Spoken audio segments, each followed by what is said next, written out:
and inside were two pieces of paper, and there were two encrypted messages using an ancient alphabet that the Templars just happened to use going back to the 12th century, called Theban, which is a one-to-one letter substitution. The first message said, due to increasing storms, the order thinks the scroll is no longer safe. We move to the mainland. When we were getting ready to go do this a couple of weeks ago, I was concerned. It just didn't sit right with me until one of my friends, who was a scholar of World War II, said, Scott, do you think maybe it could be a metaphor for what was events leading up to World War II? And in fact, that's exactly what it means. It's a metaphor. Increased storms. Not only did Hitler arrest and imprison, torture, and kill Jews and gays, but Freemasons as well. And the reason that he did that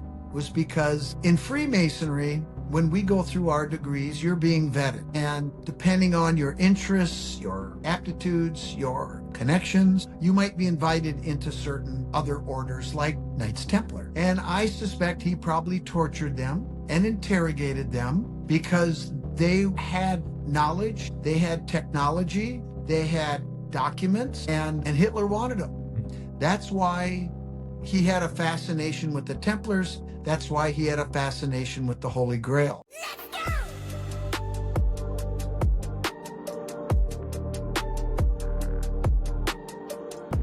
You've had a TV show and all that stuff. You've had a lot more experience than I have. So Yeah. I'm really excited to talk to you because we just got done talking to you a couple of weeks ago. I think I may have said this on the phone, actually, that we were talking to Tim Hogan.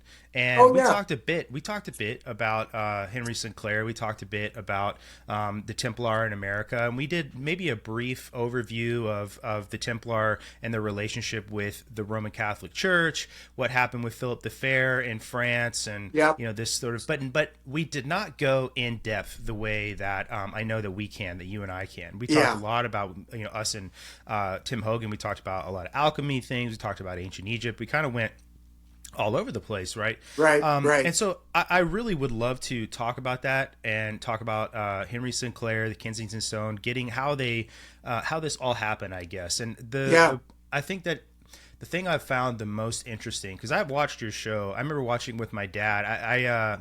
My dad was in the Air Force too, and it was one of the few programs that actually would come on the Armed Forces Network. And now they were probably reruns, but we could watch them, and it would come on really late at night and stuff like that. But I got the opportunity to. And this is so he's big into all of this too.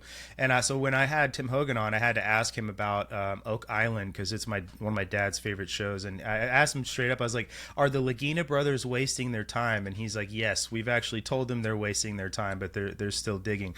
And so I thought that was kind of funny. He got a kick out of here. The reason that they're still digging is because the treasure is the show.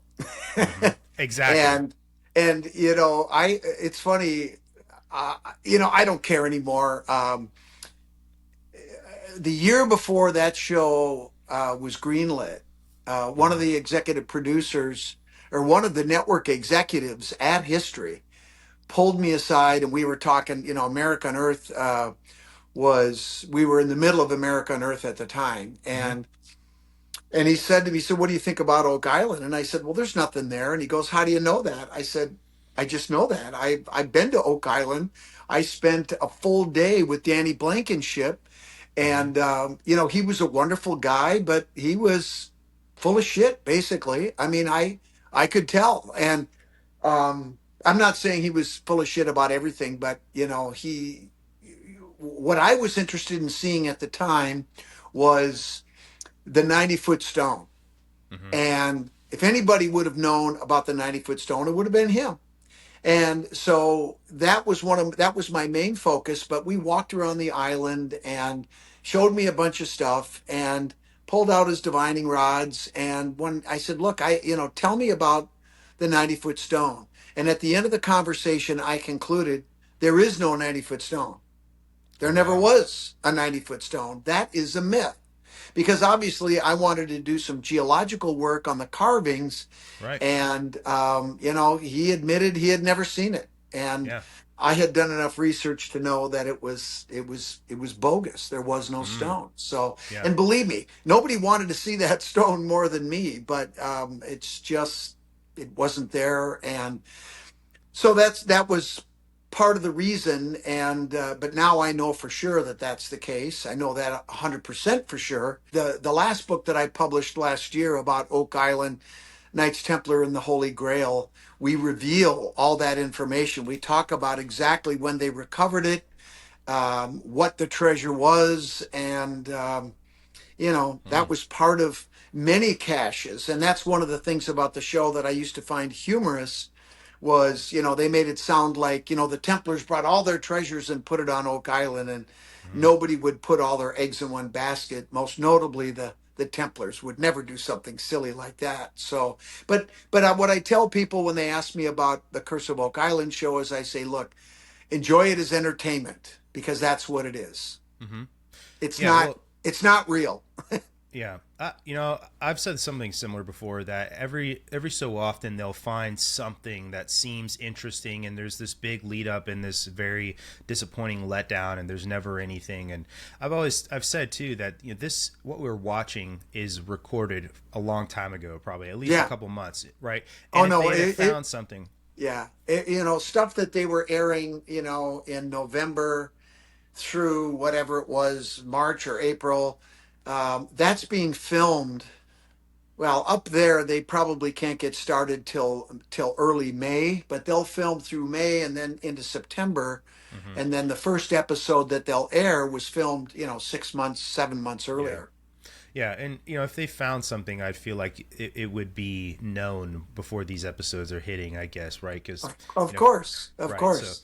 but no, and you make a really good point about hiding treasure in one location. There's been people who've hidden treasure since as long as human beings have been alive, and this is like a classic trope, right? You made an analogy about hiding your eggs in your basket, but if you are a Templar and you are leaving Europe after all of this persecution, there is plague going on, the Crusades are going on, all of this very difficult, tumultuous time going on in Europe. Then you travel across the Atlantic Ocean. Why would you make one of the most rookie mistakes, especially when you consider the Templar came up with the first banking system that Europe had really seen? So they understood money, they understood wealth, they understood treasure.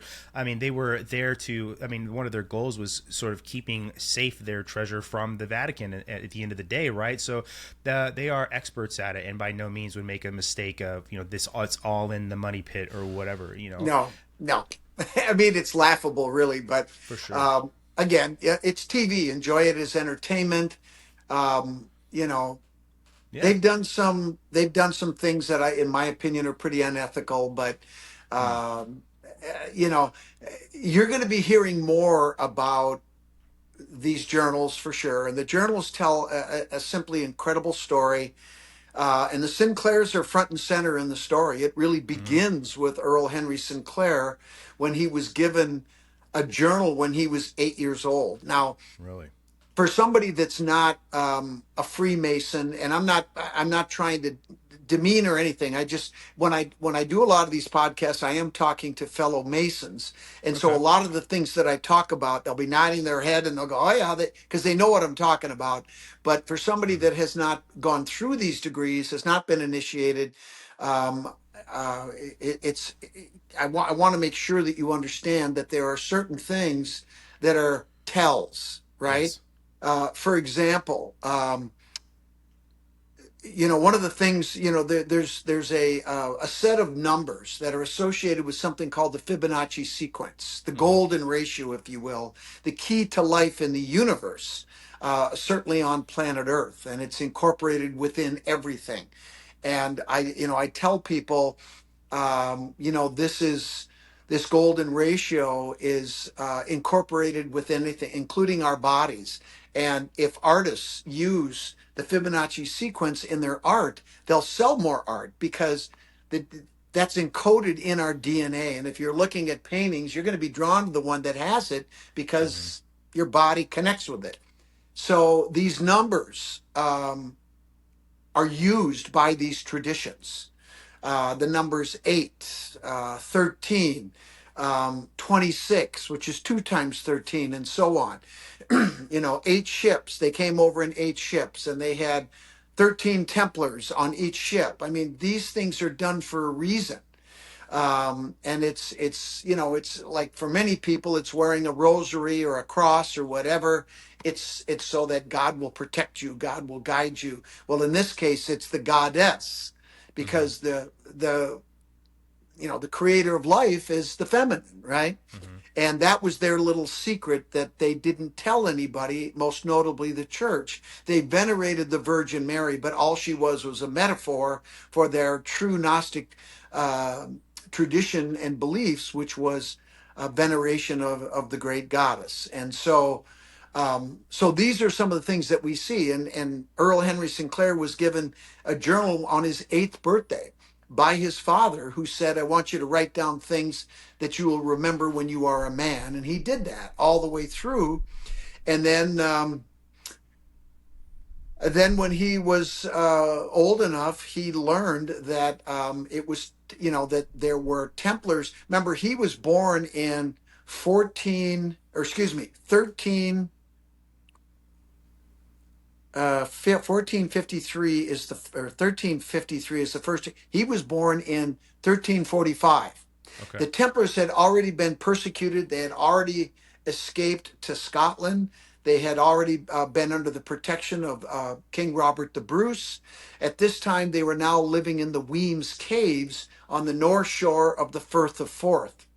And it would be a few more decades before Earl Henry, but you have to go back and understand that when the Templars came to Scotland, one of the things that happened in 1314 at the Battle of Bannockburn is they did serve Mm-hmm. with King Robert the Bruce and helped Mm-hmm. them defeat the English in the greatest victory in the history of Scotland. And because of that, the Scottish earls were obligated to protect them and their descendants, which they did for 3 generations before they brought and of course protect the treasures, right? And the relics, and the documents, and the maps, and the technology. Mm-hmm. All these things were part of the treasure. It wasn't just gold and silver and jewels and all of that. That was part of it for sure, but there was a lot more to it.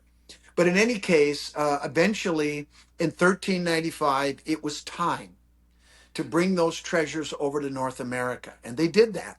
And all of this is chronicled in these journals. It's freaking amazing. The story you will. I'll tell you a fun story. And I actually emailed him tonight because I asked Don if he would write a forward. Don Shelby is a former investigative reporter and a Mm-hmm. lead anchor on WCCO television, which is the #1 television station in our market in the Twin Cities area of Minnesota. And Don was a lead anchor for 35 years. He was a guest on my show about 3 or 4 times.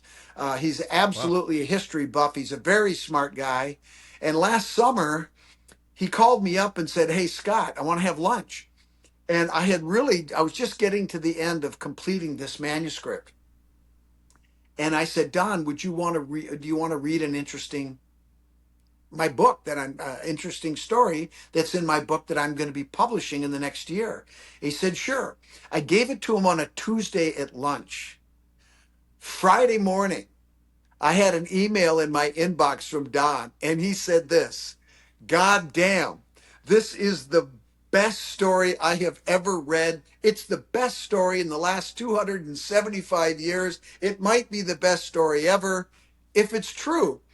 And Mm. then he went on to say, what I needed to do to make sure that what I was publishing was legitimate. And of course, everything that he's mentioned, I've already done. So, but anyway, it just gives you a flavor for somebody who's actually a pretty strong critic, Mm-hmm. and he's not afraid to call somebody out if he thinks that he sniffs bullshit. So, but for him to say that was really telling. And I asked him if he would write a forward, and he's going to do it. So Oh, that's the that's great. last thing I'm going to put in there, and then off we go to press.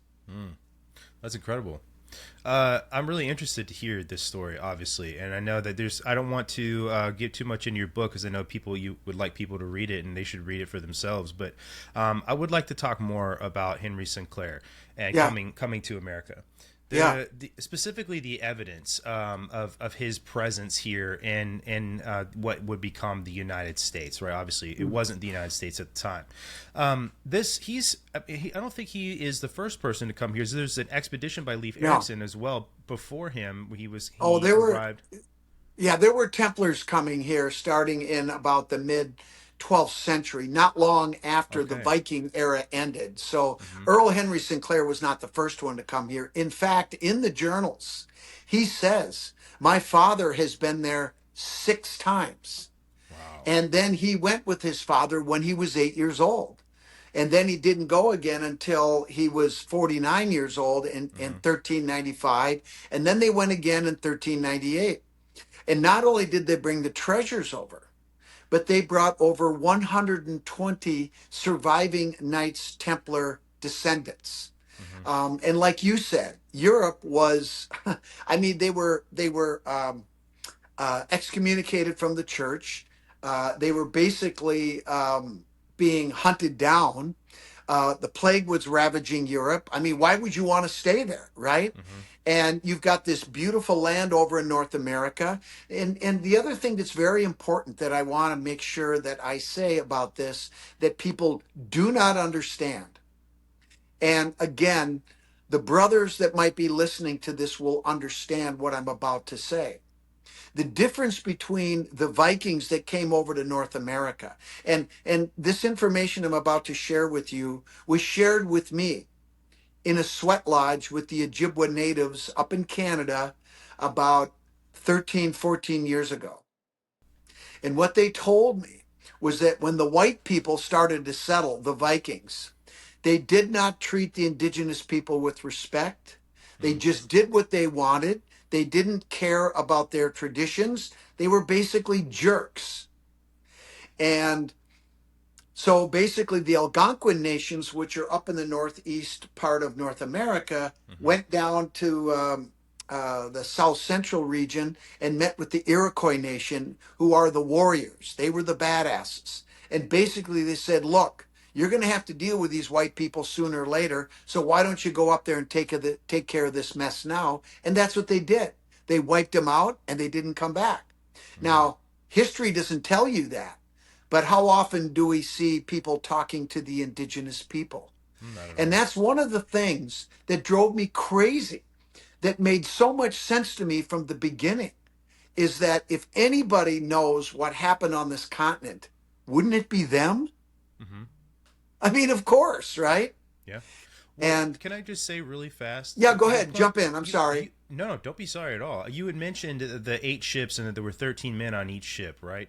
And 13 Templars, and then they had a crew of usually okay, 21 or more. Yeah. right. So 13 Templar, right? And so if we're talking about the New World, whether it's North, Central, or South America, the Aztec even talk about white bearded men coming, and that there were 13 of them on a ship. And Yeah. that number is very obviously there's a correlation there with Christ and the disciples, right? Christ being one, and then the 12 disciples 13. And so Yeah, there's but you know where that came from, right? I don't actually. It look at what you're reading in the Bible is these numbers go back to this ancient tradition. Mm-hmm. The Templars are just one Mm-hmm. um, chapter in a long lineage that goes back thousands, tens of thousands of years, hundreds Mm-hmm. of thousands of years. But these sacred numbers go back to the planet Venus, Mm-hmm. which is the third brightest heavenly body in the sky. Now, let me ask you a question, and you might find this interesting. You served in our military, Mm. correct? Yes. And you're obviously a patriot, Mm. and you've pledged allegiance to the flag, right? Yes. And there are 50 five-pointed stars on that flag, right? Mm-hmm. Do you know the origin of that symbol? Of the star. Isn't it the pattern in which Venus moves throughout the night sky? That is correct. How many people in this nation that pledge allegiance know that? I don't know. Couldn't put a number on it.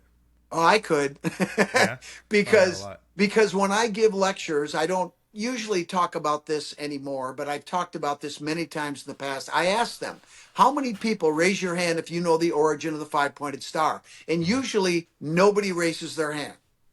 And I bring this up just to show how we recognize these symbols, we honor these symbols, but we don't really oftentimes know what they mean. But you're Mm-hmm. 100% right. And the ancients understood this. When we view the movements of the planet Venus over 8 Earth years, it makes the five-pointed star. It's kind of like a spirograph movement, but it makes the five-pointed star. Within that, if you look at a pentagram, right? Inside there is a pentagon, right? Mm-hmm. Yes.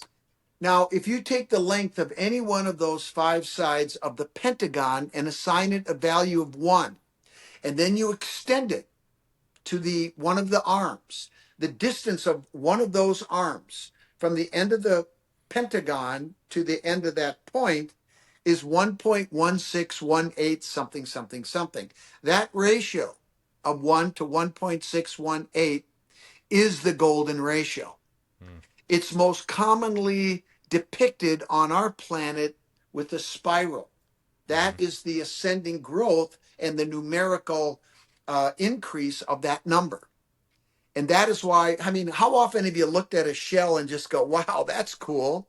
Right. And a spiral is found everywhere, right? Mm-hmm. It's the water when it goes down the drain when you're brushing your teeth. It's in hurricanes. It's in a shell. It's when a wave breaks, and it's in the galaxy, right? It's the shape Mm-hmm. of the galaxies. So it is the key to life in the universe. And of course, the life givers are women, and that is why in mystical circles, uh, Venus is referred to as she with a capital S, Mm-hmm. and it just goes on from there. But anyway, so that's why these numbers are sacred.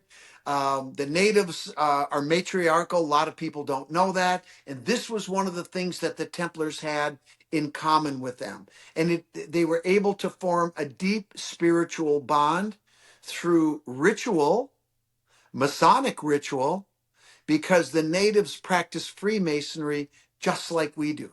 In fact, I wrote about their degrees, which were published by the Smithsonian back in the 1800s.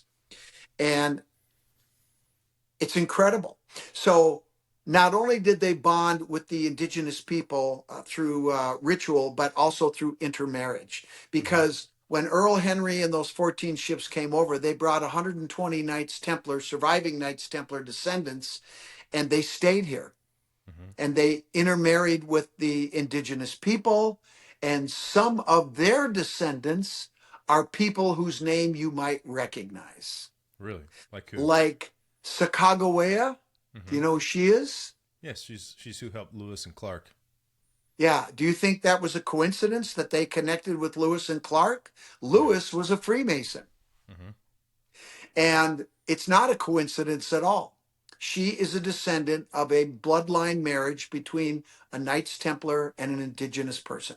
Mm. Um, anyway, there's a lot more to that story too, but I don't want to go down that rabbit hole here. I want No, to stay on listen. the rabbit hole we're on.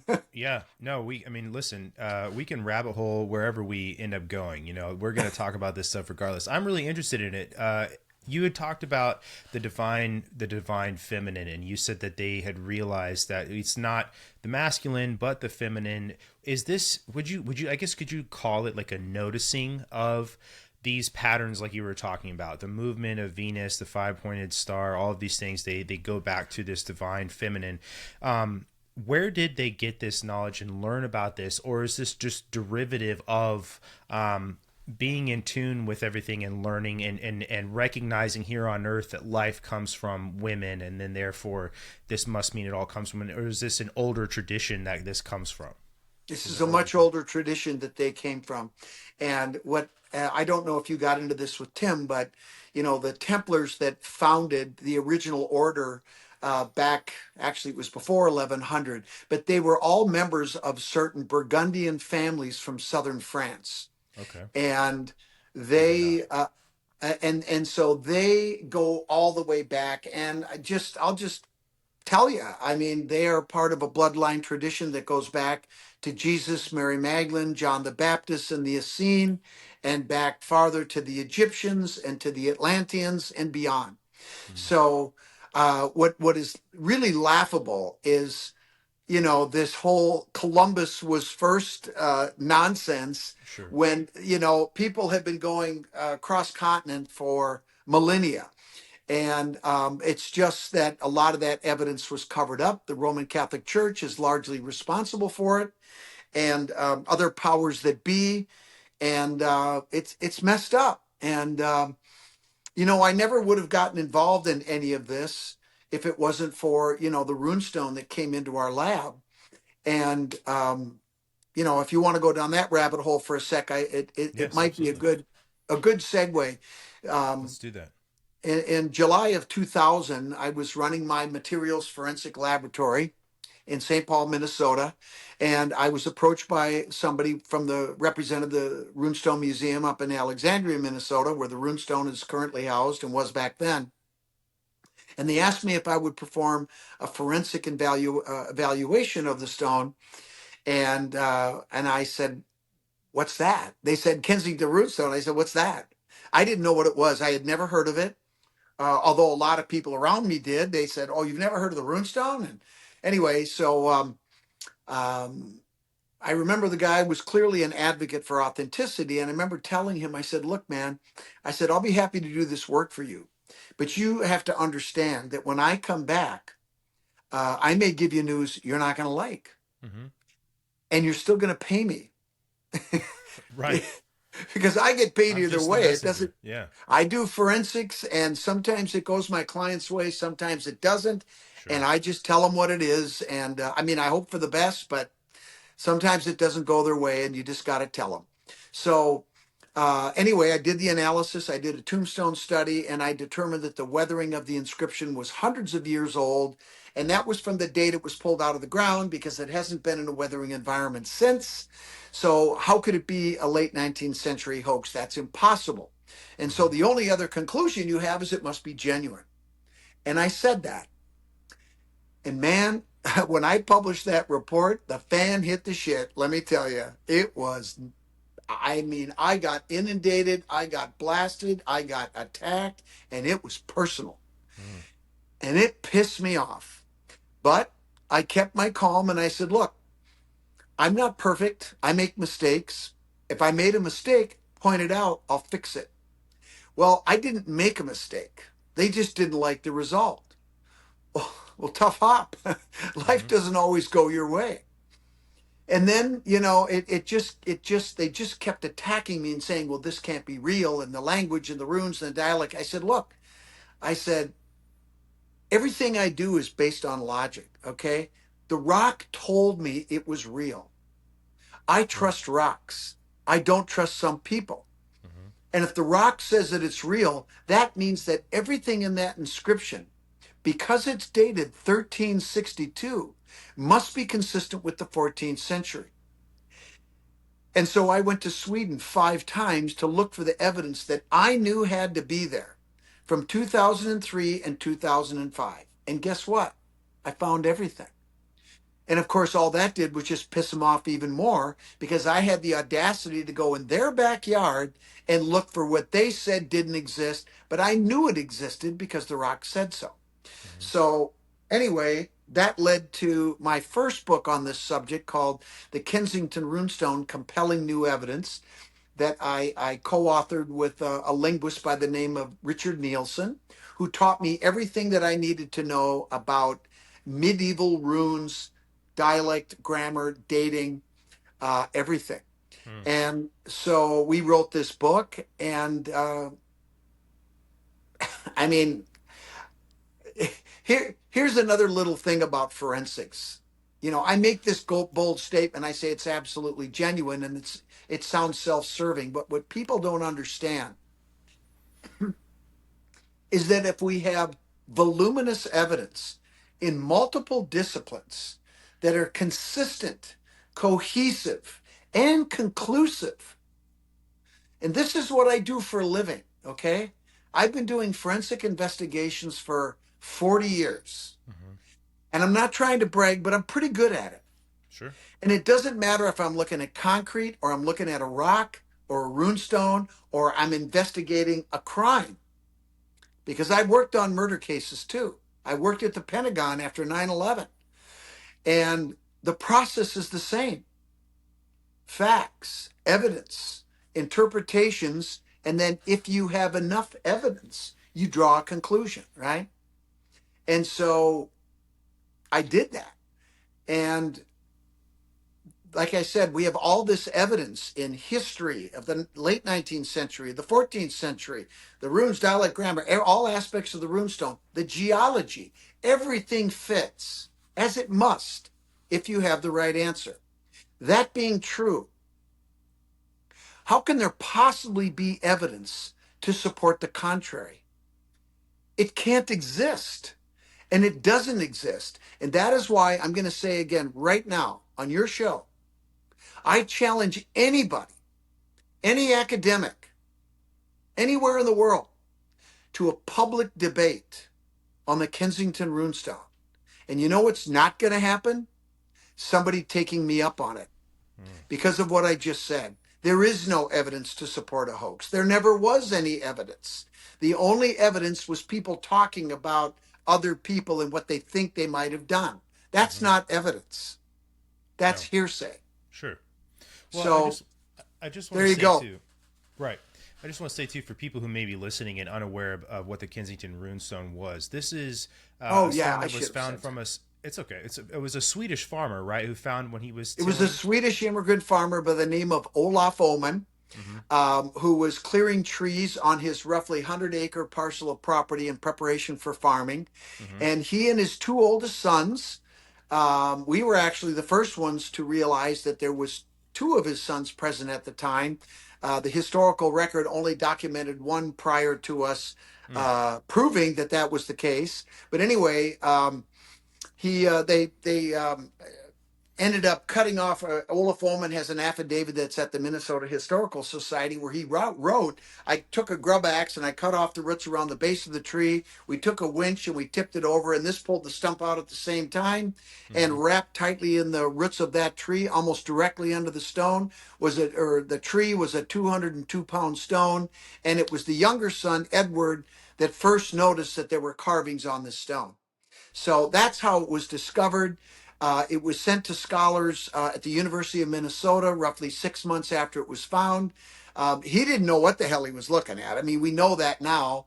And instead of saying, and this is very important, this is very important. I want to make sure that this is emphasized because in academia, what I have learned, and you have to understand, I'm a licensed professional. Mm-hmm. I'm not an academic. And believe me, the worlds are different, very different. No doubt. I'm held accountable. I have to get my license, renewed every 2 years. And if I do something stupid or unethical, I can lose my license. I can lose my job. I take it very seriously. Academia works differently.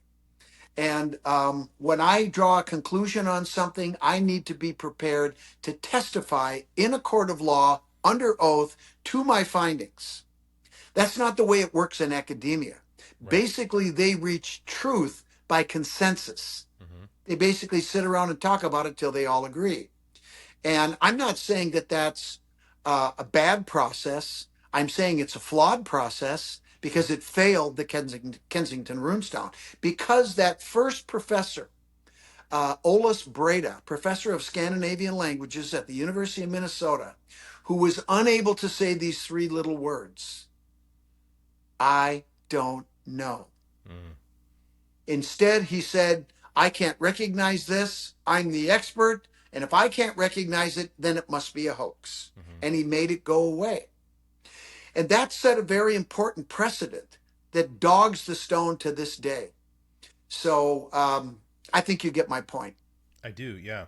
and they were runes that were on the stone, and this is why it was so confusing to many people who were looking at it, because obviously, as we'd laid out before, there was no thought process or belief out there at the time that there were people who had made it to the Americas that spoke that language or were writing in that language.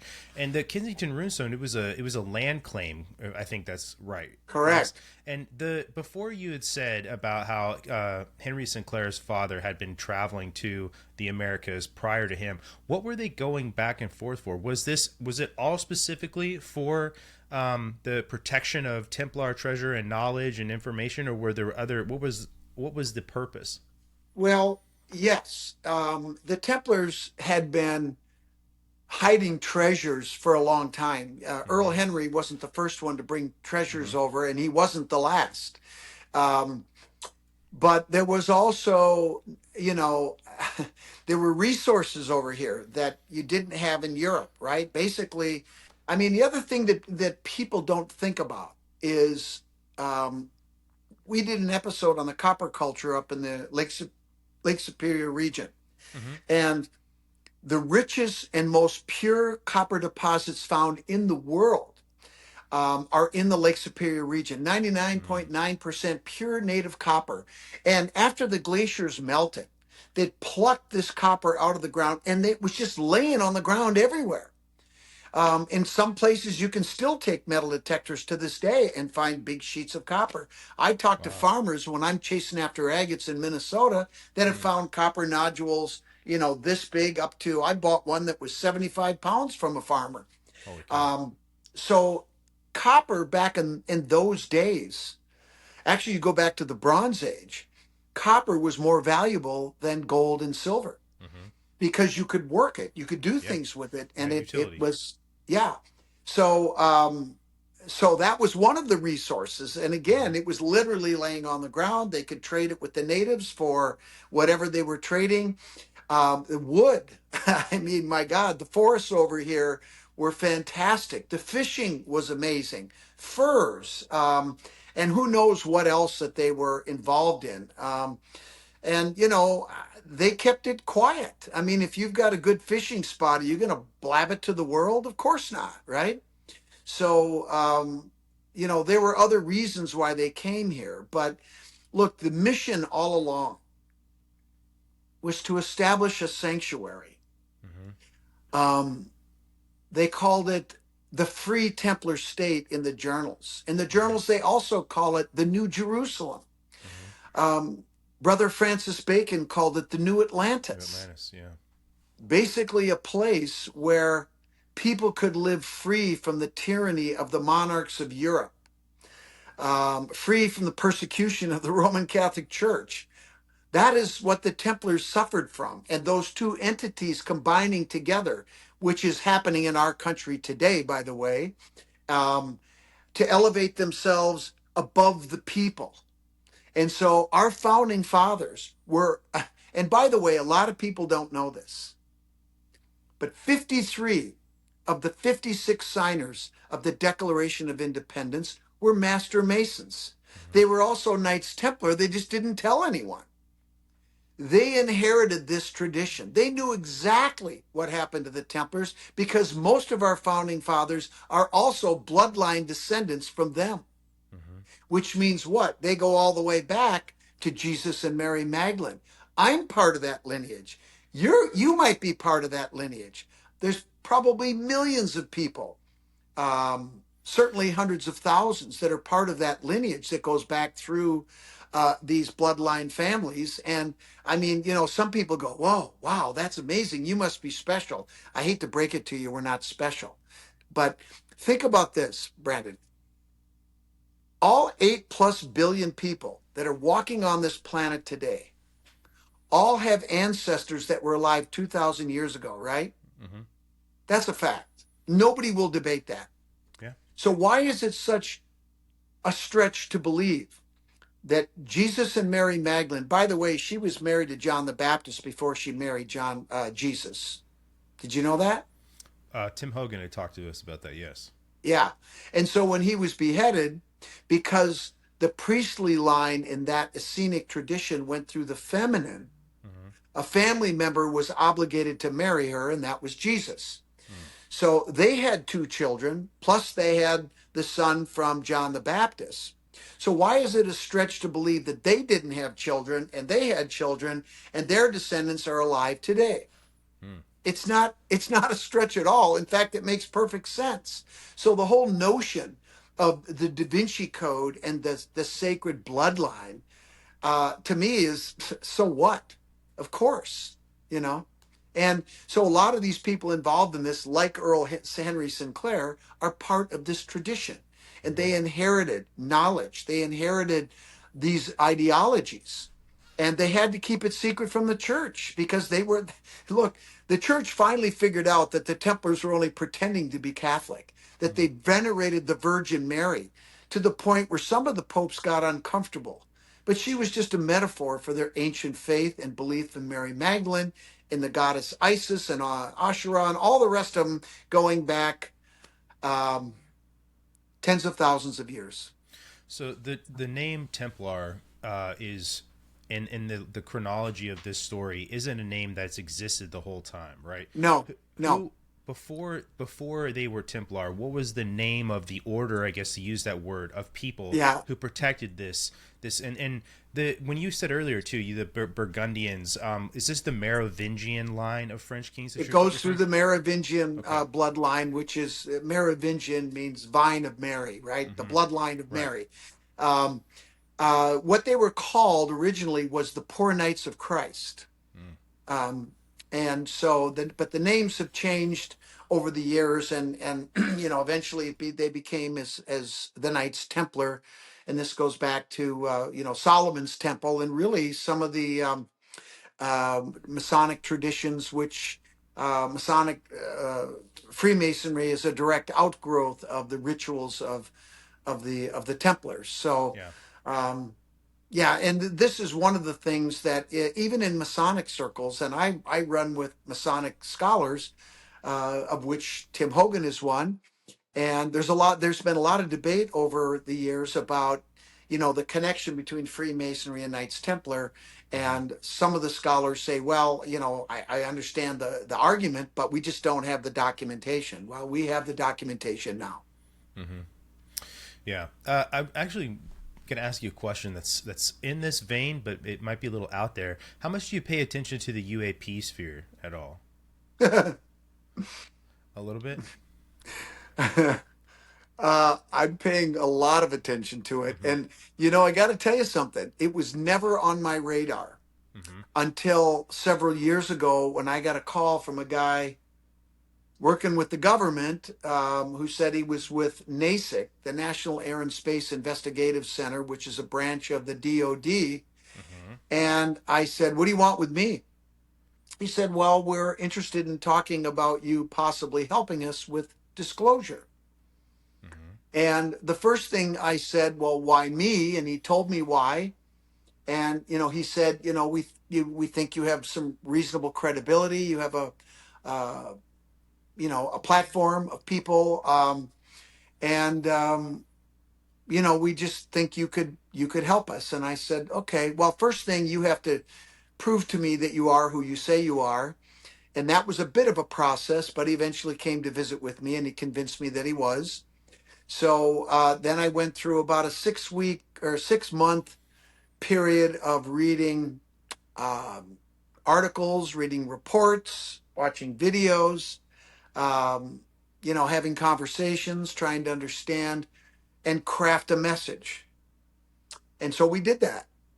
And I talked about that for a few years until he and I had a personal falling out. Mm. And he was a good guy, but I got to know about his life, about some of the issues that he had, and he had some demons that he just was struggling with, and I mean, frankly, he was trying to manipulate me into some other things, and I wouldn't go for it, so that led to our falling out. Well, if I may ask what you guys were writing about and then what he was trying to manipulate you into doing with him. Well, I don't know what he was trying to get me to do because I wouldn't take the bait. Okay. And You just got the impression something else was going on. oh, I know something was going on. Gotcha. I got it. I know for sure. But that's here and there. He chose to step away. But our it had run its course. The relationship had run its course. I have no ill will towards him. Sure. I think he really does believe in what he's doing. I think he's basically a good person. He wants to do good in the world. And at the end of the day, that's really all that matters. I mean, we all have our own stuff, right? And he had his demons, and I wish him well. Sure. I have no ill will towards him at all. Yeah, no worries. What were you writing about that he specifically was asking you? You said you Well, it's not so much that I was writing about. It was when I would do podcasts like this, and we were talking about UAPs and disclosure. What was I comfortable talking about? Understood. And I guess the bottom line is they're here. Yeah. Well, Mike, they've been here for a long time. Yeah, I agree with you. Actually, the thing I was going to ask about is if it had anything to do with these sightings people are describing about of Ishtar or Hathor, this female being, the lady in white, or the white lady that so many in this space are talking about. The name of the gentleman, his son is also very popular. Oh, you're talking about Chris. Chris Bledsoe and Ryan Bledsoe. Bledsoe, yeah. No, I know them both. I was at a conference here a few months ago, and I spent a lot of time with Chris. We had meals together, and we talked at length about the goddess, the woman that came to visit, that visits him. And that's who. And it's fascinating, and he's fascinated with the work that we're doing, and with the Templars and all that. He's not a Freemason, he's not a Templar, but if it 10, 15 years ago, I would have said, I don't know if I buy this stuff. I buy it now. And Chris Bledsoe and his son, I can't, or is it Ryan? I think it's Ryan Bledsoe. Ryan. Yeah. Haven't talked to him since the conference, but they're both very sincere people. And I got to be honest with you, there are people in this world that are bullshitters, that are not legit. Yeah. That are trying to take advantage and profit off this, and that's messed up because it casts a shadow over the people that are doing good work. Yeah, always. And the people that are out there that are on the fence, or that are new to this arena, that are skeptical, or maybe they're just afraid. When you have people that out there that are frauds, it does damage, and it's really unfortunate. But Chris and Ryan, to me, are 100% legit. Wow, that's kind of cool for you to say. No, I know somebody else. We talked to somebody who is a Rosicrucian and is a Freemason as well on our podcast, and he recounted a story that he had of the lady in white. And a lot of in that circle think it's it's Ishtar, it's Hathor, the names that she's had, I guess, over time. And he Isis, Mary Magdalene. You could pick one. There's been a whole host of goddesses, but maybe they are talking about this vision. But you have to understand that women in general they're all goddesses, and they should be treated that way. Yeah. No, I feel like there is a resurgence of a lot of this now going on. You talk a lot about the cosmos. You talk a lot about what's the word I'm looking for here? Oh my gosh, the word is escaping my brain right now. Precession in the sky. You talk Precession of the Equinoxes. Yes. Yeah, you talk a lot about that. Yeah. And you make mention about why things are so tumultuous now again, and it's because of the changing of this. I've heard you two talk before about Akhenaten and the monotheism and and a lot of this. And I actually know a little bit, I think, about the Amarna period of Egypt and the moving of the capital, and just how weird that was, I guess, to put it in a light way for Mm-hmm. the Egyptians to go through something like that, and then how quickly it went away. Right, they went right back Right. to everything that they were doing before. King Tut, as you know, changed his name eventually after his father died, and put it right back to Amun and changed his name to Amun, the god. But I just think it's really interesting to know that there's been a lineage of people who have protected this information for thousands of years. Tim Hogan talked as well about this going all the way back to Atlantis. This idea of the pre-flood, I guess you could say, civilization of human beings.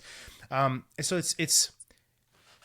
it's unique, I guess, for human beings to have such a rate of success at protecting information and keeping so much of it secret, whether it's through oral tradition, whether it's through writing, and I'm kind of curious if a lot of what this is goes all the way back to Atlantis, that there are artifacts that are recovered or safe from that period of time that you are aware of. Yes. Mm-hmm. Yeah. Yep. Wow. Are you able to talk about any of those? Well, I'm just, uh, well, actually,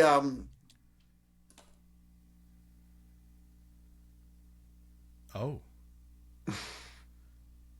is this what was in the photo? that was in the photo. Yeah. Um, yeah.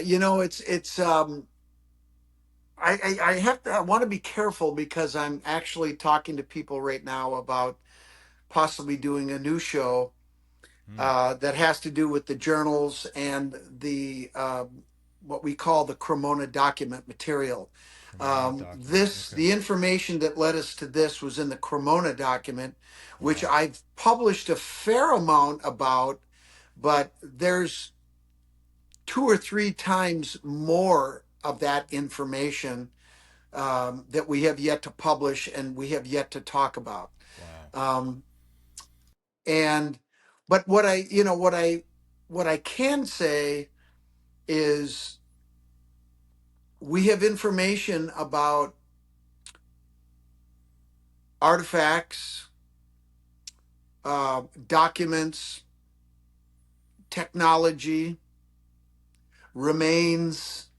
I mentioned some of these things before, but we have specific information about where these things have been Hmm. and where they might be today. Okay. Um, this contains something of importance. I can't really go into it publicly yet, but what I will tell you is that we've had documents that have led us to this, and I can talk a little bit about finding it. I can talk a little bit about the Yeah, that would be context of interesting. what was happening. Let's do that. Um, yeah, and then I think you can probably figure out some Context of what's clues. going on. Um, so I'm not going to tell the whole story. You can go and pull up my recent lectures where I talk about the Cremona document and how Bill Jackson bought it in 1971.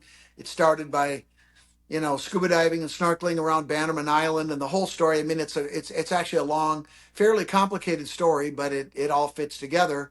And Bill had this document for about 23 years until he realized in 1994 that he was dying of arterial sclerosis and Parkinson's disease.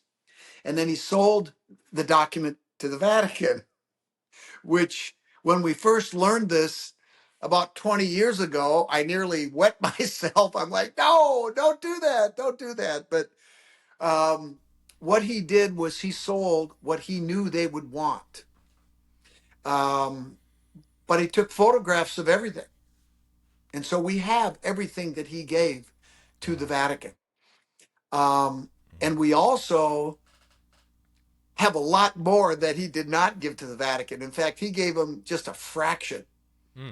And the best material he did not give to them. But what he did was, when he was sick, he dispersed this material amongst his colleagues in the agency that he worked for that um, did work for our military. Military generals would pay them to go out and do things that we never hear about that keep us safe. Mm-hmm. So in my mind, Bill and Don Rue, the guy that's still living, the last man standing, they're heroes in my eyes because they did all this work and nobody ever knew about it. Mm-hmm. I consider law enforcement heroes. So thank you for all you've done.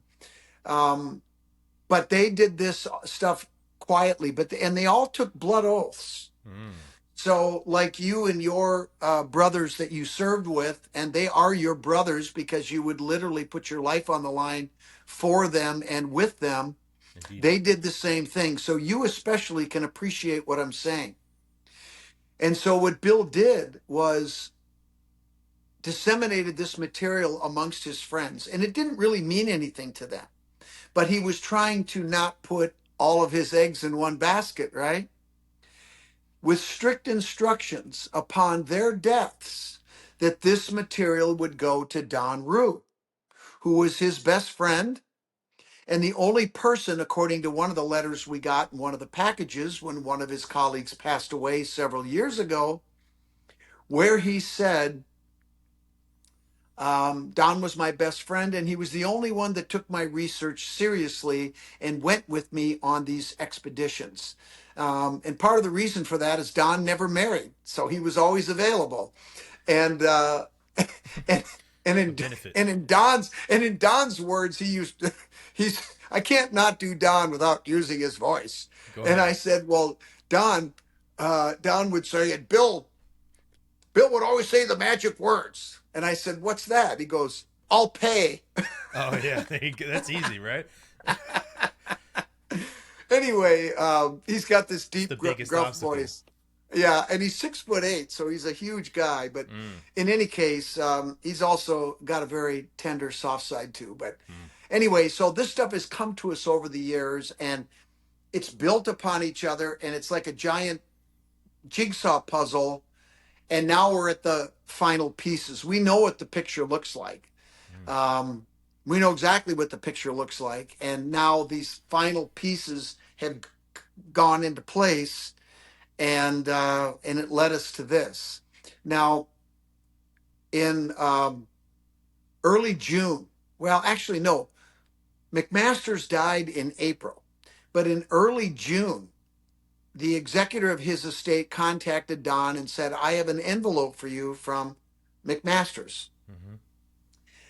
And so Don drove, this guy was in New Jersey, so they made an appointment to meet with each other. He said, don't bother sending it. Don has an aversion to emails and even the U.S. mail. He said, if you could do a hand transfer, that's what you do. So he went down there and he picked it up, and inside were two pieces of paper.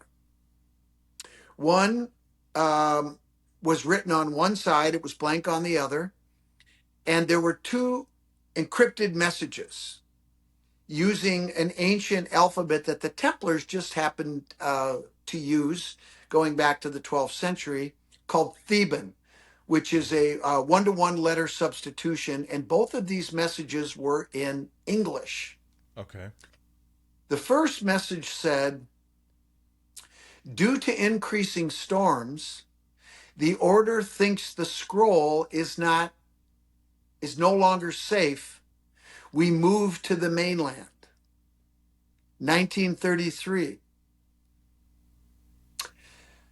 So when we were getting ready to go do this a couple of weeks ago, I was concerned because I'm like, well, increased storms, I mean, that would take a lot of water to fill up this lake and drown these islands, one of which is about 20 feet off the water, the height off the water. Okay. And it just didn't sit right with me until one of my friends, who was a scholar of World War II, said, Scott, do you think maybe it could be a metaphor for what was events leading up to World War II. And in fact, that's exactly what it means. It's a metaphor. Increase storms. Right. Now, I don't know if you and Tim talked about this, but not only did Hitler arrest and imprison, torture, and kill Jews and gays, but Freemasons as well. Yes, he did mention that. And the reason that he did that was because in Freemasonry, when we go through our degrees, you're being vetted. And depending on your interests, your aptitudes, your connections, you might be invited into certain other orders like Knights Templar. And that's happened to me, so I know exactly what I'm talking about. And so if you round up all the Freemasons, you're going to get Templars too. And I suspect he probably tortured them and interrogated them because they had knowledge, they had technology, they had documents, and Hitler wanted them. That's why he had a fascination with the Templars. That's why he had a fascination with the Holy Grail. One example, Tim may have mentioned, this is the Bell Project. You've heard of that, right? Where The they Nazi were Bell basically, Blocker. yep, that's where they were experimenting with, Anti-gravity? anti-gravity, yeah. And they got it from the Templars. And the Templars got it from the Atlanteans. So this is just an example. But what we found is not technology. It's in a different category. So they were concerned. They were very concerned. So they moved it. Maybe there was a breach in their security, in their knowledge base. Maybe somebody got wind of it. So they moved it. The second part of the message says a certain person, I'm not going to name him, recovers, repackages, and reburies the scroll. 1953. Okay. So what we dug up is from that era. And we have been able to track down everything that was part of what we found and inside, and everything fits. There's no disconnects, there's no dating problems, nothing. So and what we found were some ancient documents that have all been encrypted. There were some of it was, but very little of it was Theban. It was actually using multiple encrypting systems, and we were able to figure it out. But for the next 3 days, we were sequestered in a hotel room with Don on the phone, and we deciphered this lengthy material. Unfortunately, I can't tell you what it says yet, but it'll be world changing if people accept it. Well, that's the key, right? That's the key. That's the key. So the bell, right? The Nazi bell. Was this the Germans' attempt at recreating something without all the instructions, or did they have information specifically from an older generation of people that was helping them, or maybe they didn't have the full blueprint? To be honest with you, I don't know exactly what they had, but it was ancient technology. Now, there's something else that actually Tim The US probably has it. made me aware of, and that was in 1934 there was to be something called the Council of Fiduci, which was basically, and I need to dig deeper on this. This just happened, so we're actually still getting over the shock of finding this thing, and we're still you know, digesting the material and trying to understand exactly what the messages say.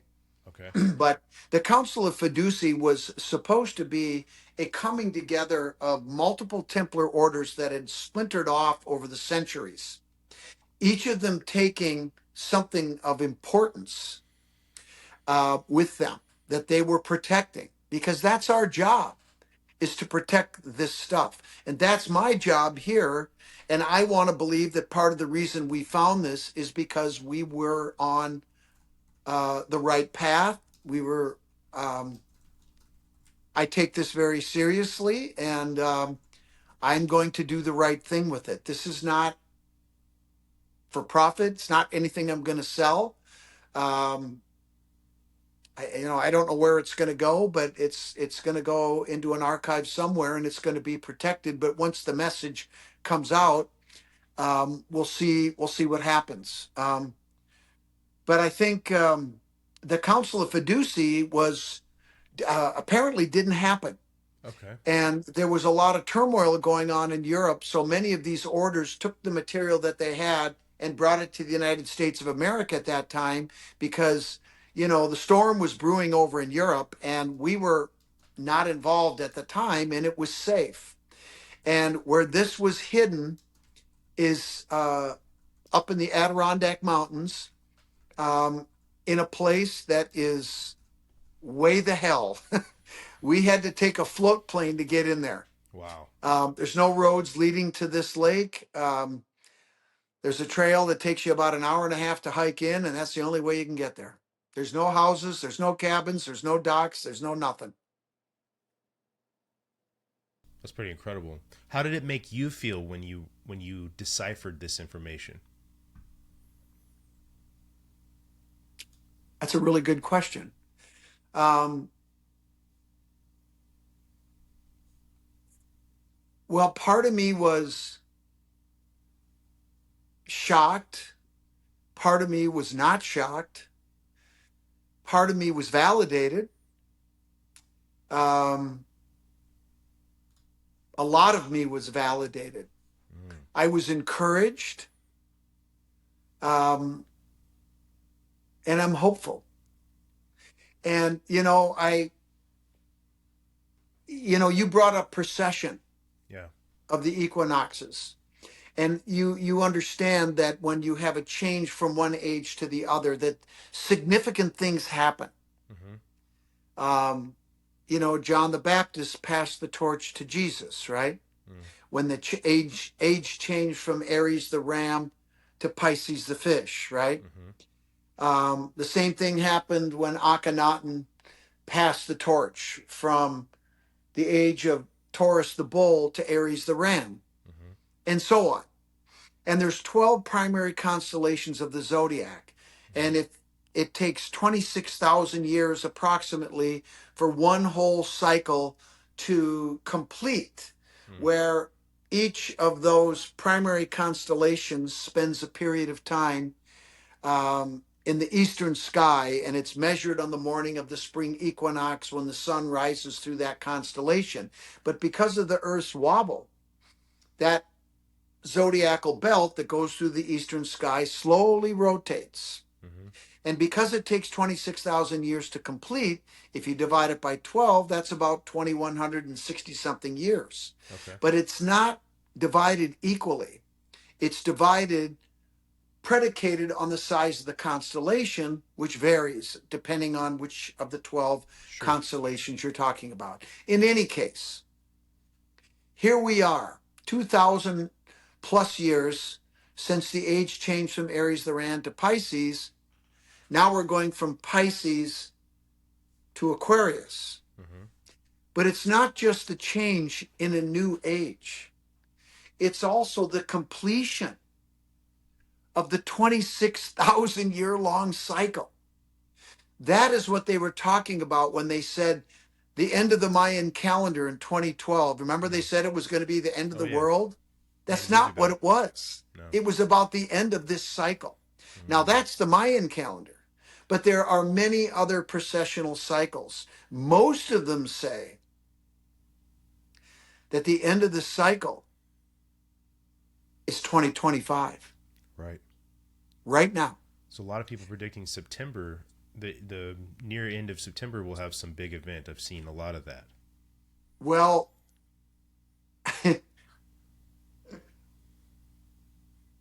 so I can't say anything yet.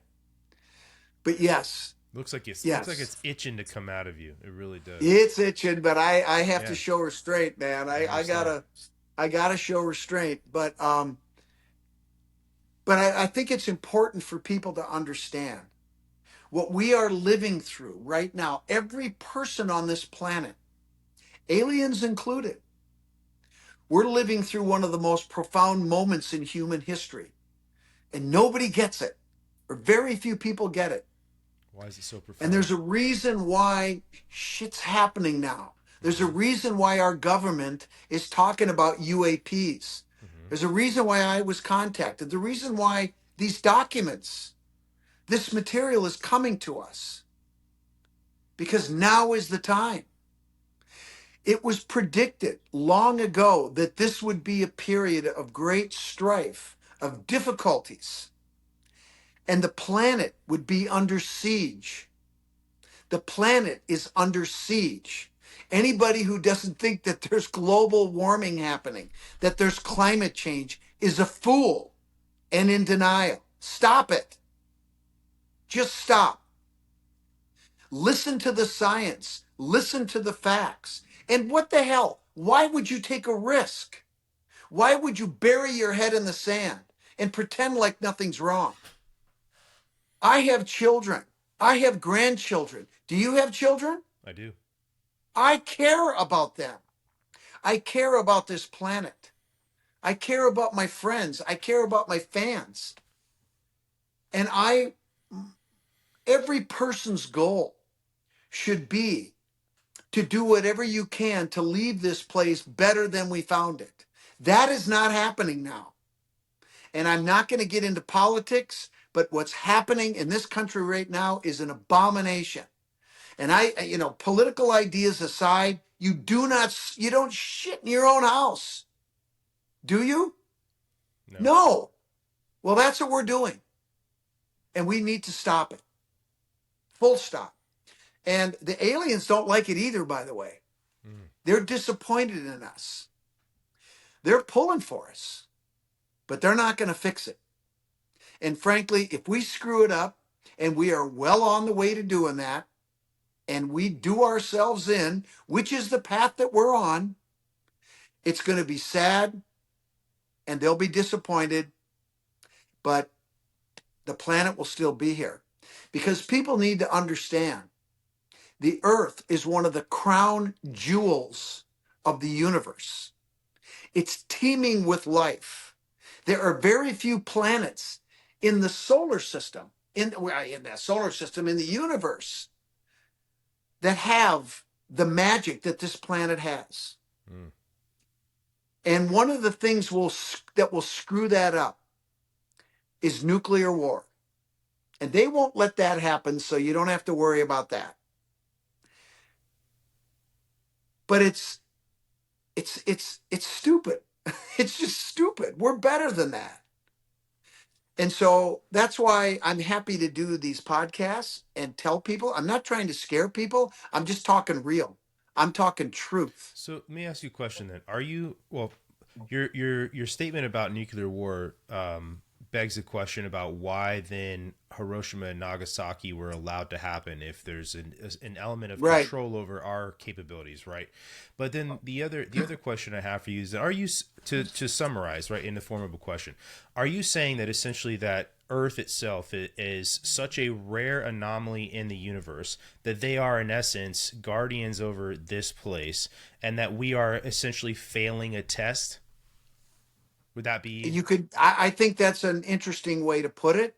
They certainly have a vested interest in this place. Now, there are other people that will tell you that we were seated here, all kinds of different things. I don't know enough about that to say if that's true or not. I've also heard that, humans have a certain amount of DNA that is foreign. I think there's probably some truth to that. Mm-hmm. Um, and but yeah, getting back to your question about Hiroshima and Nagasaki, um, I think that that was. Well, first I want to say I don't know the answer. Okay, Of I course. don't Yeah, know but why still, just they. asking your opinion. Yeah. Yeah, well, my opinion is I think they let us do that Mm-hmm. so that we would understand the magnitude of what we were messing around with, In the hopes we'd stop. in the hopes that we would figure it out. Mm. And sometimes you let your kids Do something scrape dumb. their knee, Yeah. fall on their bikes, make mistakes in Learn the life, hard way. because when you tell your kids something, they might listen. Mm-hmm. When they fall on their bike and scrape their knee, Yeah. they heard it. Yep. Right. It's HEARD and HURT, right? Right. So I guess that would be what I think. Mm.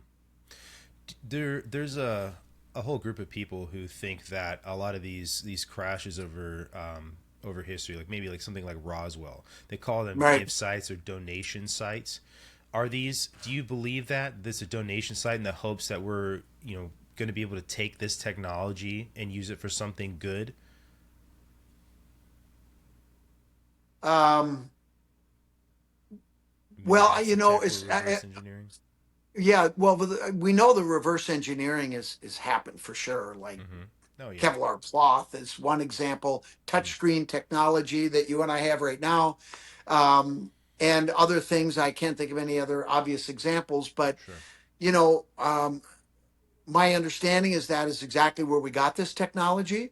Mm-hmm. Whether it was left for us as a gift, I don't know about that. Maybe Mm-hmm. they did, maybe they didn't. Maybe it was an honest mistake. I think what we have to be careful of too is to give some of these ETs more credit than they deserve. I Mm-hmm. think they might actually be more human Uh-huh. than we might think. That they make mistakes too. But obviously, they're farther down the track as far as their intellectual and technological advancement. Um, and but the other thing that I've learned is that there are some that are well intended and others that aren't. At Mm-hmm. least how we as humans would interpret what their goals are. Mm-hmm. So I think it's more complicated than we think. Sure. Now, whether that technology was left on purpose or it was a legitimate crash and we just took advantage of it, Mm. I'm not sure about that. Mm. Okay. It almost It's a sounds good like question. sure. Yeah, I wondered myself. It's something that I could see a higher species doing. Can you figure this out? Right? We do it with apes. We put in captivity. Can they figure this out? My other thought when listening to going back to what you were talking about before, the government reaching out to folks like you, right, who have the knowledge base that you have, and a lot of these other people that I guess if you were to think about people being reached out to for disclosure, maybe wouldn't cross your mind immediately, right? Because I would think like you would reach out to physicists and people like that to to help with this thing, with disclosure being the thing. It almost sounds like the U.S. government and maybe global governments in general know a lot more about them specifically and what's coming than we do.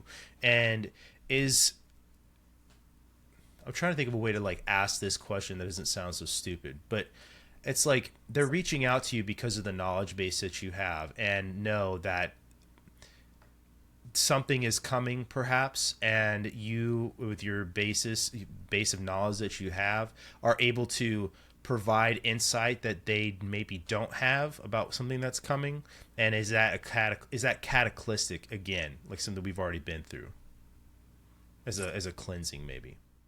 Well, well. First of all, are there certain powers that be that know more than the rest of us? Absolutely, Sure. Oh yeah. no question about it. Um, you know, yes. Um, is there something big coming? I think there is. Do I know what it is? No, I don't know exactly what it is. I've heard a lot of things. There's some object that's making its way Yeah. here that's supposed to be here, and I heard November. Um, and you said September. I don't know. They think it might be some giant, you know, planet with aliens. I mean, I've heard it's Well, they literally said the its size of exhaust a planet. is carbon. Is I read that today that it whatever is propelling it is carbon based, and Carbon based. that's not natural for like a meteorite or a comet Right, traveling here. It would right. not be carbon based. Well, carbon also is one of the keys to life. Yes, it So is. um, so yeah, that in It itself tracks. begs a lot of interesting questions, It right? does. Mm-hmm. So I don't know. I if I knew I'd say something. I really don't Yeah, yeah. know, but it's something that I think people need to take seriously, and I think we have to. I mean, everybody has to get through life and do their jobs and raise their kids and pay their taxes and try to have an enjoyable life. But I think we also have to pay attention to other things, and I think I think all of us really need to look inward more, and I think we need to treat each other better, because we're all in this same thing. We all eat, sleep, shit, fart. We all do the same thing, and we're all going to die someday. Mm-hmm. But we want to have a good experience while we're here. We want to leave it a better place, and I think people need to um, stop some of the petty stuff that we're doing and just show more grace. Educate yourself more. Be less judgy. And instead of looking at the negatives, focus on the positives. And I think maybe if we did more of that, we'd be in a better place. But I don't know what we can do to prepare for whatever might be coming because I just Mm-hmm. don't know what it is. But I think it's coming, and I don't think it's a coincidence that this material has come to us. Mm-hmm. Some of the stuff that's already come to us is pretty profound. I wish I. Yeah. And Man. I've been trying to educate people. Um, I we live in a world of how many clicks and followers do you get, and Mm-hmm. it's a different, and I'm a I'm a boomer, so it's I can handle it to a point, but all I can do is I publish my books, I give my lectures, I go on these podcasts, and I'm trying to get a message out that in my lectures I talk about how the guy Jesus, whose name was Yeshua, Mm-hmm. his name wasn't Jesus, um, Sure. was preaching a different religion than the church has told people. Really. He preached something called a dual gendered God religion, where male and female were equal, and if anything, the feminine would be elevated above the male because they're the life givers. Um, and to me, that seems like a more sustainable ideology. And I'm not here to try to bash the church. I think the church's history speaks for itself. Ask any woman what their experience has been like. And I think we can do better. Mm. And if people want to know what his teachings were really all about, it's not in the Bible.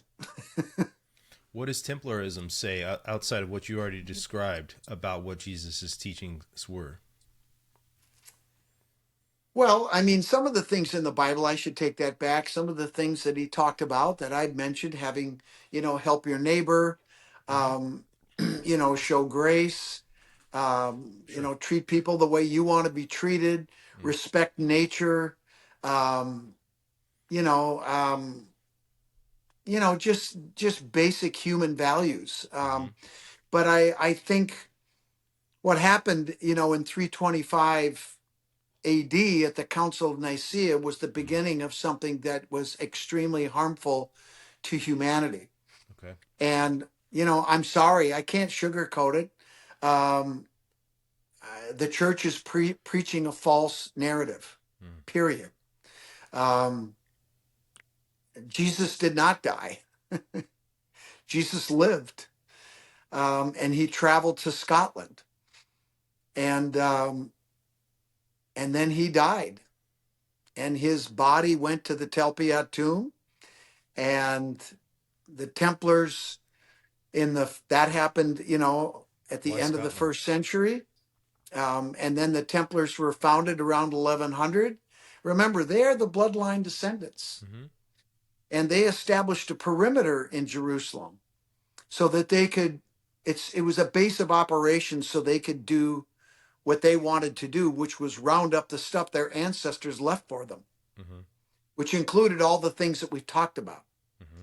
which included Jesus's remains Mm-hmm. and Mary Magdalene and their son and their other family members and John the Baptist. And it's no secret, at least I don't think it is, that the Templars had leverage against the church, right? Mm-hmm. If you've got the bones of Jesus, the church has got a problem with that physical ascension, Correct. right? Because he ascended in body. That's what the Well, Bible says. according to them, Mm-hmm. that's a false narrative. That didn't happen. So, and I think I can prove that. Tim Hogan was talking about that how you guys, the Templar, have the bones of Christ, and obviously you just said it goes contrarian to the narrative or the Yeah. what the Christian Bible says about what happened with Jesus Christ. But my question to you is why Scotland specifically at this period of time? I mean, this would have been a place that the Romans knew was a very wild place to be in general. Yeah, but the Romans never got there. Mm. You've heard of Hadrian's Wall, right? Yes, I have. Yeah, I mean that was a place where he knew his family They would be tried, safe. right? Okay. They tried, but they didn't get there. And so that was one place where they knew that they could be safe and Mm. and preach what he was preaching, and it was accepted at that time because it's a sustainable ideology. It makes more sense. It encourages people to treat us equally, Mm-hmm. right? To keep things in balance. I mean, we talk about in mystical circles the yin and the yang, and everybody understands, yeah, well, you got to have balance, right? Well, why don't we have that in our theology? Why don't we have that? Mm-hmm. In fact, that was one of the problems that the Muslims had with the Christians, is they didn't believe that Christ ascended either, Mm-hmm. and that's one of the main causes of the rift. And it turns out the Muslims are right on that one. Mm. So, but there's more to this story. I don't know if Tim told you this, but there's some evidence that suggests that Jesus was also not entirely human. We did not talk about that. That's intriguing. Did I say that? You did say that. Well, What evidence that's is that? that's that's not something that's I'm not the first person to say that, but Mm-hmm. let's just hold that for the next time. Okay. Do you need to start wrapping up? What time is it? Hold on. It's 8:30 my time, so it's 10:30 your time. 10:30 my time. Yeah. Yeah, we should maybe wrap up pretty soon. I'm getting kind of thirsty for a beer, actually. I don't blame you. Yeah, I'm a rye guy Oh, myself. are you? Yeah, I like rye whiskey quite a bit. Well, I like whiskey too. Mm-hmm. I usually just have Jameson, but Nothing wrong with that. um, I like the good stuff too. There's better stuff, but No, I like Jameson. um, Jameson's I, classic. I It's a like it good all. shelf whiskey, man. Yeah, absolutely. Oh yeah, Yeah. it just goes down. It's smooth. You sit Mm-hmm. there and you're not paying attention. Next thing you know, it's like, what happened? No, you're not wrong. I've been there. That's for sure. I think maybe a good way to round this out would be this the gravitas of this, right, is world changing. It's completely and totally paradigm shifting for the majority of people on this planet. I would say, right, the thought process of Jesus not being divine, all of that would be a massive paradigm shift, right? That would be, even if you were to come out and say, right, like these are the bones of Christ and other evidence that you guys have, there's going to be so many people who don't believe that. You're being a heretic, they'll say, all of it, right, whatever, and maybe things that have already been said to you throughout your lifetime, when you talk to other people about this. I've heard it all. I'm sure I've you heard have. it all. Yeah. So my question then would be, what do you think would take for people to intake this information and move forward with it, and what sort of shift do you think would come out of it if it was accepted? Well, I mean, there are just a certain faction of people that are indoctrinated, and they will never change their minds. It just won't happen. Um, it's like anything else. I mean, I'm a Vikings fan, and you'll never get me to root for the Bears. You sure as hell aren't going to get me to root for the Packers. It's just not going to happen. Fair enough. I mean, I'm using a simple example, but you get my point. I do. But I think, I don't know what it's going to take, because I've been out there beating the drum for the Rune Stone, for the Templars, for a lot of this stuff. I mean, we haven't even talked about the Newport Tower, which is sitting in Rhode Island, and they call it a windmill for F's sake, and it's not even round. Yeah. I've talked to structural engineers, and they say the lateral forces would tear it apart. It could never serve as a windmill. But anyway, and it was built by the Templars, and it's connected to Earl Henry Sinclair. Mm-hmm. But anyway, I don't know what it's going to take. I mean, I've published 6 books now on this subject matter, and everything connects. Everything can be validated with evidence. But the problem is there are larger forces at work here that do not want this information to come out. Physical because or they spiritual lose. forces? Well, Roman Church to begin with, and they have their tentacles in a lot more places than people realize. One of them is the Smithsonian Institution, although it'll be interesting to see what the Trump administration does. But I suspect that whatever they do will be quickly undone once that regime is over. But they have their tentacles in the Smithsonian. I know they're a major funder of Wikipedia and other information resources where people go to get their information. I'll give you an example. There's nobody walking on the face of this earth today in 2025 that knows more about all aspects of the Kensington Rune Stone than the guy you're talking to right now. Right. Now, that's not a boast. I'm not trying to brag. I'm just telling you a fact. It is the way it is. It is what it is. But if you Google Kensington Rune Stone, you won't find my name. You won't find any of my research. You won't find any of my books. Now, the last time I checked, which is actually a couple of years ago now, but one of the books that they do cite was written by an academic, a retired professor of archaeology from the University of Wisconsin-Madison, Alice Beck Kehoe, who wrote a book called Examining a Research Question Holistically, the Kensington Rune Stone. Now, hold on one sec. Okay. Yes, this is a shameless plug. It's okay. But this is my book, The Kensington Rune Stone, Compelling New Evidence. I got It's the first one I wrote. It's when you're done. It's 574 pages. And Alice's book came out the year after this book came out. The book I just told you, her book is about this book. And what she says is, we solved the Kensington Rune Stone and that it's authentic. Now, Wikipedia did not do enough research and understand that one of the books they cite is talking about one of my books. Your book. So you see how ridiculous this is? Mm-hmm. So there are larger forces at work here, and there are other people that don't want these truths to come out, because what happens is once you accept the Kensington Rune Stone, you trigger a series of dominoes to fall that go to inconvenient places, like the Telpia tomb in Jerusalem, where the physical remains of the biblical Jesus, well, all there are now are fragments in the bottom of the box. But you know what's also on the top of the lid of that ossuary? The name Yeshua? That's on the side. Okay. That's on the side. Okay. It says Yeshua, son of Joseph. Okay. On the lid is a hooked X. Yeah.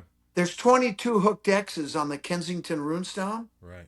There are 4 more other rune stones found in North America with the hooked X. Yeah. These documents, the Sinclair Weems journals, hooked X's all through them. And in the Cremona document, and in here is the hooked X. And that's all I got to say about that. And the hooked X is a symbol that represents the crook and flail. Is that accurate? It's analogous to that. Yep, it is. It means the same thing. Monotheistic dualism, the dual-gendered God religion that Jesus was teaching, and the symbol is on the lid of his ossuary. So tell me that I'm making this stuff up. Right. Ossuary, bones. This is huge, and it's a huge responsibility for all of us to take this seriously. And if it means you have to re-examine your faith, then maybe you got to do it. Now, a lot of what Christianity teaches is good stuff. But the basic premise is not accurate. But that, personally, I like the truth better. It's a much better story. And I will be telling that whole story in the very near future. And it's a great story. Well, and it's a human story. Once you, pardon? I said I would be excited to have you back on to talk about it further as well. And whenever you're able to talk about what you found, which has me very piqued about wanting to know what's in it. Would you guys let third-party testing be done on the bones if you were to bring them forward? Absolutely. Yeah. There you see that. Absolutely. In fact, we would have to have a respected outside independent party do any type of testing. I mean, if, let's say, remains came forward, first thing you would do is you would run C14 to make see what you got. And let's say you get about 2,000 years. Well, now you're cooking with gas, right? The next thing you would do is DNA. Okay, you get a DNA profile, then what? You need something to compare it to. Yeah. We have that. That's the key element right there. Beautiful cross-reference. Yeah. That's right. Well, I appreciate you coming on and talking to me. This is a subject that it's almost like I don't even know what to ask half the time, because there's so much stuff out there and there's so much history we don't know about, that it's kind of like, how can I even know to ask the questions, because these are things I don't know about, And it's fascinating to talk to folks like you and Tim Hogan. Would love to talk to anybody else, you guys, because you were suggested to us from him. And then the Rosicrucian I mentioned earlier, his name is John Majorowski. I think you'd enjoy talking to him as well. Awesome guy. I know John. I know John. Okay. He's an awesome guy. I really like him. Yeah, he's a great guy. He's a great guy. Thank you so much for your time. And the story I was going to tell you about, that book, the one you have right there, it was stolen out of my mailbox, actually.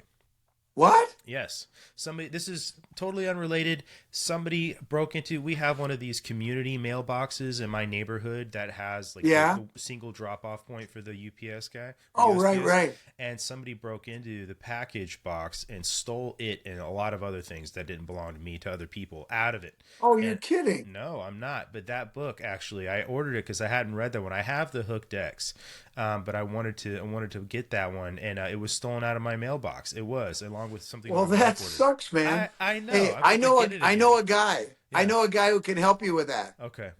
Is it you? Yeah, be me, Yeah, man. yeah. Yeah. That'd be cool. If you, if I you, got it if off of you, thriftbooks.com. If you just yeah. want Well, to. I mean, if you want, I mean, you could buy it probably cheaper. I sell it off my website, but you can get a signed copy from me. But if you don't care about that, just order it off Amazon or wherever and get it as cheap as you can. But let me tell you something.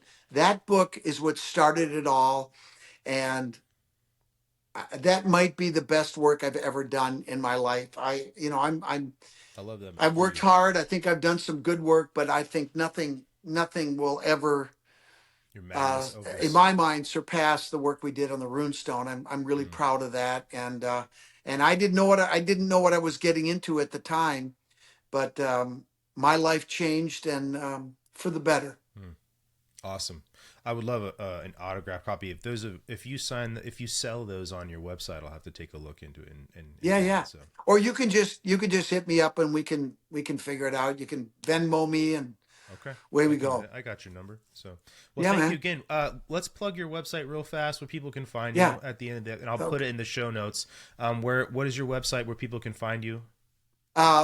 It's Scott F. Wolter, Hmm. just one word.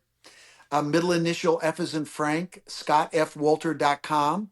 And then I have a blog that I should probably pay more attention to, but when I'm writing as much as I am lately, I've let it kind of lapse, but it's still going. And anybody that wants to contact me, it's scottwolteranswers.blogspot.com. And there's a whole wealth of content on there.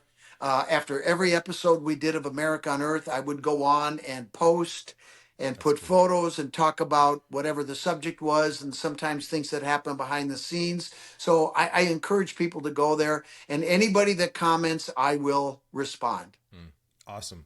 Well, I appreciate again you coming on. Once we wrap up, don't leave the chat right away, and I'll make sure you're good to go. So I'll put your website in the show notes for people to find. For you guys that are listening, thank you so much for your time. Please check out the show notes for our sponsors as well. And Scott, you have a good night, and I hope that you enjoy your beer. Thank you for having me on. I really appreciate it, Brandon.